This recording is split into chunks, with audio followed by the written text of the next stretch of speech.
Hello everyone, मैं doctor प्रगति गुप्ता और आज इस वीडियो में हम बात करने वाले हैं कैसे हम डायग्नोस कर सकते हैं कि हमारे बच्चे में अस्थमा के कोई सिम्टम्स आ रहे हैं। क्योंकि हमने जैसे बात की प्रीवियस वीडियोस में, अस्थमा किसी भी एज से स्टार्ट हो सकता है। स्पेशली बच्चों में इसके पीछे रीज़न रहता है, कोई जेनेटिक कॉज हो सकता है, हेरिडिटरी फैक्टर हो सकता है, एलर्जन प्रेजेंट हो सकता है, या कोई recurrent upper respiratory tract infections हो सकते हैं।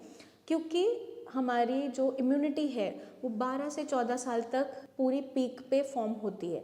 तो जितने भी छोटे बच्चे होते हैं, स्पेशली ड्यूरिंग इन्फेंटाइल एज, जब 1 से 2 साल के हैं, उस टाइम पे उन्हें रिकरेंट इन्फेक्शंस, खांसी, सर्दी, जुकाम बार बार बनता रहता है। किसी भी तरह से इन्फेक्शन कॉज हो जाता है क्योंकि ज़्यादा वो प्रोन होते हैं, वल्नरेबल होते हैं इन्फेक्शंस के। क्योंकि कभी भी कहीं भी वो मिट्टी में खेल रहे हैं, हाथ नहीं धोए, या फिर अचानक से अपने नोज को रब कर रहे हैं, आइस को रब कर रहे हैं, वही हाथ मुंह में जा रहे हैं। हम जितना भी प्रिवेंट कर लें, हम उन्हें नहीं बचा पाते क्योंकि वो इतने छोटे होते हैं कि हर चीज़ को नहीं समझ पा रहे होते। बट उसी स्टेज से कभी कभार अस्थमा इनिशिएट हो जाता है। इसके पीछे रीजन क्या रहता है? कई रेस्पिरेटरी इन्फेक्शंस जो बहुत लंबा टाइम से ट्रीट नहीं हो पा रहे, वो भी एक रीजन देखने को मिलता है। तो हम बात करेंगे क्या साइंस मिलते हैं बच्चों के अंदर जिससे आप पहचान सकते हैं उन्हें अस्थमा है। बार बार अगर बच्चा बहुत ज्यादा कफिंग कर रहा है और बलगम बाहर नहीं निकाल पा रहा है, रात के समय सोने में बहुत ज्यादा डिफिकल्टी होती है, इरिटेबल रहता है, स्टफी नोज रहती है, मतलब नाक भरी भरी रहती है, साथ के साथ छाती में से आपको थोड़ी सी सीटी जैसी आवाज आती है या घरघराहट सी आती है, और बच्चा बहुत थका थका सा महसूस करता है पूरे दिन। तो ये सिम्टम्स होते हैं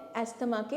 अगर आपके बच्चों के अंदर आपको मिल रहे हैं कन्फर्मेटरी, वो अस्थमा की तरफ बढ़ रहे हैं, तो हमें क्या ध्यान रखना है कि इस कंडीशन को इनिशियली ही मैनेज करना जरूरी है। क्योंकि जैसे जैसे वो ग्रो अप करते जाएंगे, उनकी एज बढ़ती जाएगी, उनकी क्रॉनिसिटी ऑफ सिम्टम्स बढ़ती चली जाती है। तो अगर हम शुरुआत से ही ध्यान देते हैं, वहीं से ट्रीटमेंट शुरू कर देते हैं, तो जैसे जैसे उनकी एज बढ़ेगी, इम्यूनिटी बेटर होनी स्टार्ट हो जाएगी। कभी कभार हमारा जो अस्थमा है वो आपकी इम्यूनिटी अगर हाइपर एक्टिव है तो भी हो जाता है, या आपकी इम्यूनिटी अगर वीक है तो भी हो जाता है। तो हमें क्या ध्यान रखना है, जब भी हम ट्रीटमेंट प्लान कर रहे हैं तो रूट कॉज पे वर्क करते हुए ट्रीटमेंट को प्लान करना है। साथ के साथ हमें इम्यूनोमॉड्यूलेटर्स का इस्तेमाल करना पड़ता है, जो आपकी इम्यूनिटी अगर बहुत हाइपर एक्टिव है तो उसको नॉर्मल रेंज तक लाती है, अगर वीक है तो उसे इम्प्रूव करती है।